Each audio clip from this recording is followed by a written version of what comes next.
तो ये बाखबर आपके पास है, परमात्मा का भेजा हुआ है। अब विलंब ना करो, अविलंब आओ और सब एक हो जाओ। पूर्ण परमात्मा के बच्चे हो तुम सभी।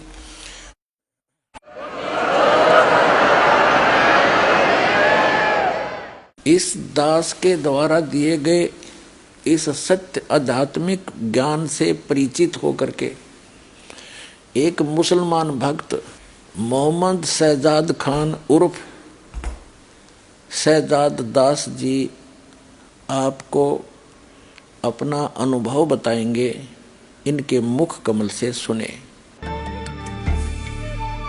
सर, क्या मानते हैं आप कुरान शरीफ में या मुसलमान धर्म में परमात्मा को, जैसे हिंदू परमात्मा कहते हैं और क्रिश्चियन गॉड कहते हैं और सिख धर्म में रब का दर्जा दिया जाता है, तो मुसलमान धर्म में आप बता रहे थे कि भी अल्लाह ताला का दर्जा दिया जाता है, तो वो क्या साकार है, निराकार है, बेचून है, क्या पोजीशन है उसकी आपके धार्मिक ग्रंथों में? देखो जी, धार्मिक ग्रंथों के हिसाब से अगर आप चलते हो तो अल्लाह ताला को निराकार तो घोषित कोई भी धार्मिक ग्रंथ करता ही नहीं है।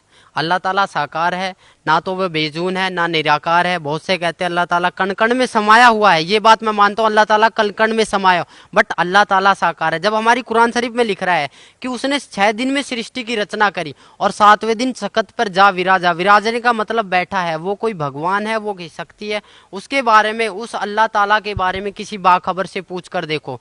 बाखबर का मतलब होता है तत्वदर्शी संत, उस तत्वदर्शी संत से पूछ कर देखो। और तत्वदर्शी संत कौन है, कैसे है, उसके बारे में आपको ज्ञान मिलेगा। एक हमारी बुक चल रही है ज्ञान गंगा, उसको पढ़िए, आपको बहुत लाभ मिलेगा। अपनी कुरान शरीफ को खोल के देखिए। आप जब तक कुरान शरीफ को नहीं खोल के देखोगे, आप निराकार ही साबित करते रहोगे। परमात्मा साकार है, कबीर अल्लाह है, अल्लाह ताला कबीर है, उसका नाम कबीर है। वह 7वें आसमान पर बैठा हुआ है, वह जन्नत में है, उसका नाम कबीर है और उसी की हम प्यारी आत्माएं हैं।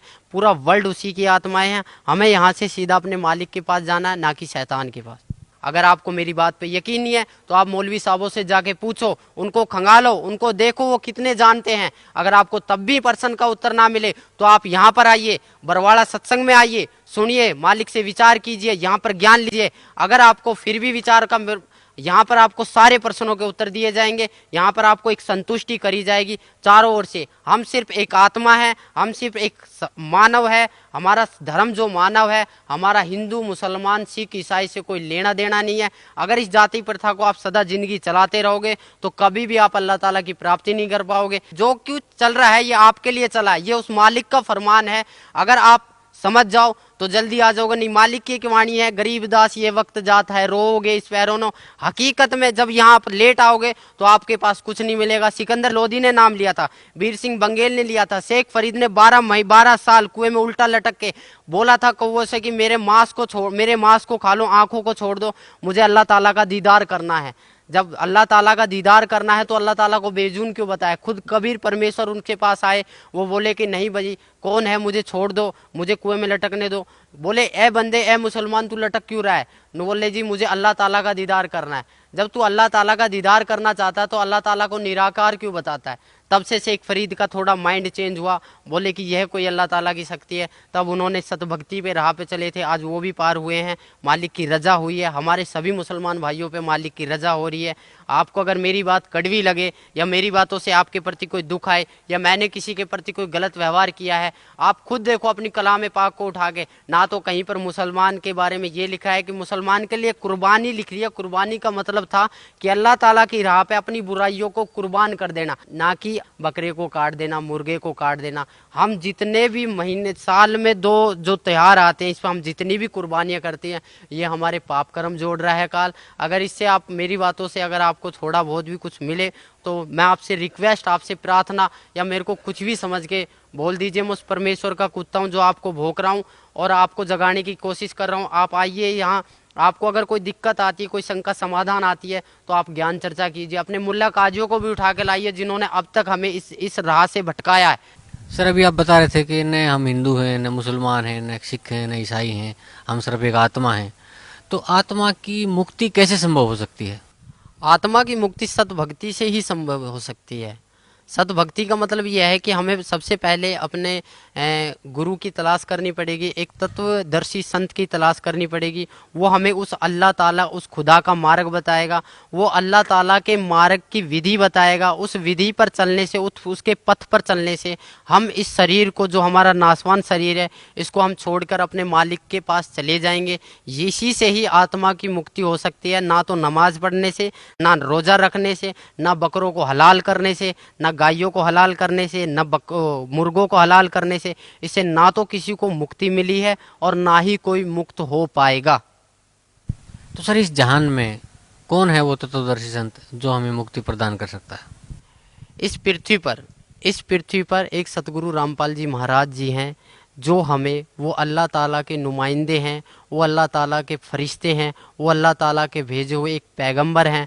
अगर आप उनके पास आके नाम दीक्षा, जो भी वो अल्लाह ताला की विधि आपको बताए, उसको अगर आप अपने सच्चे मन से एक तड़प के साथ, जिस प्रकार आप एक नमाज को तड़प के साथ, जिस प्रकार एक आप रोजे को तड़प के साथ करते हो, उसी प्रकार आप इस विधि को भी तड़प के साथ अगर कर लो, तो आप 100%, 101% आप पार हो जाओगे और उस जन्नत में चले जाओगे, जहां वास्तव में ही खुदा है, जहां वास्तव में ही अल्लाह ताला है, जो साकार बैठा है, जो हमारे लिए बहुत रोते हैं, जो जिनसे हम बिछड़ के बहुत दुखी हुए हैं। इस संसार में ऐसा कोई सा भी मनुष्य नहीं है जिसके ऊपर दुखों का आप पहाड़ नहीं पड़ा है। अगर वो दुखों का निवारण और इस संसार, इस काल के जाल से छूटना चाहता है, इस शैतान के जाल से, तो वो सतगुरु रामपाल जी महाराज की शरण में आए।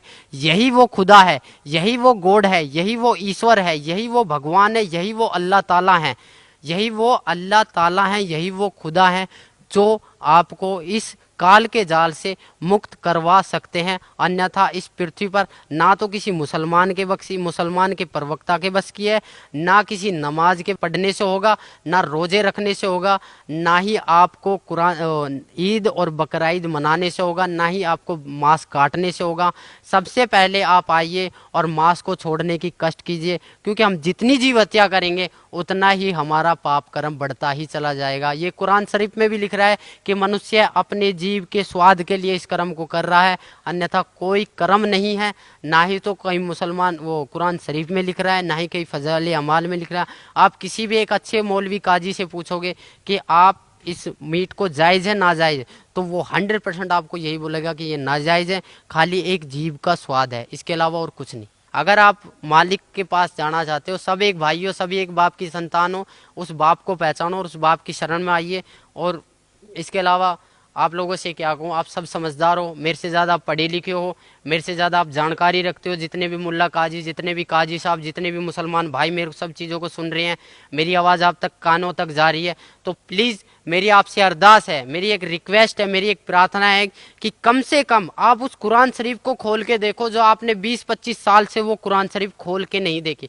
जब तक आप उस कुरान शरीफ को खोल के नहीं देखोगे, तब तक इस ज्ञान को पाना, उस अल्लाह ताला को पाना आपके लिए इम्पॉसिबल नहीं, बड़ा कठिन सवाल हो जाएगा। आज तक हमें खुद नहीं पता कि वो अल्लाह ताला कौन है, और हम अपने बच्चों को क्या बताएंगे कि वो अल्लाह ताला कौन है। जी धन्यवाद भाई साहब, आपका बहुत बहुत।